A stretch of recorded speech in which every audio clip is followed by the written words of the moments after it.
Powered by NBC bearings, భారతదేశపు మొట్టమొదటి bearing తయారుదారు.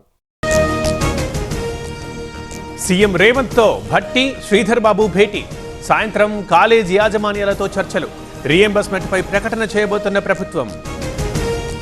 Urea కొరత లేదన్న ఏపీ సీఎం చంద్రబాబు. వాడకం తగ్గిస్తే ప్రోత్సాహకాలు. యూరియా వాడకపోతే బస్తాపై 800 రూపాయల సబ్సిడీ.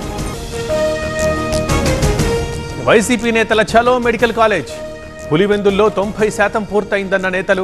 నంద్యాల, రాజమండ్రిలో సెలబ్రేషన్స్. అసెంబ్లీ సెక్రటరీని కలిసిన బీఆర్ఎస్ నేతలు. ఫిరాయింపు ఎమ్మెల్యేలపై చర్యలకి విన్నపం. జనం నవ్వుకుంటున్నారన్న జగదీష్ రెడ్డి. సెప్టెంబర్ 17పై వక్ర భాష్యాలు. గవర్నర్ బీజేపీకి చప్రాసీలా వ్యవహరిస్తున్నారు. ఆర్ఎస్ఎస్, బీజేపీలకు ఎలాంటి పాత్ర లేదన్న నారాయణ. ఎట్టకేలకి బోనుకు చిక్కిన చిరుత. ఊపిరి పీల్చుకున్న పాలమూరు జిల్లా జనం. మరోవైపు నిర్మల్ జిల్లాలో చిరుత కలకలం. పవర్డ్ బై ఎన్బీసీ బేరింగ్స్, భారతదేశపు మొట్టమొదటి బేరింగ్ తయారుదారు.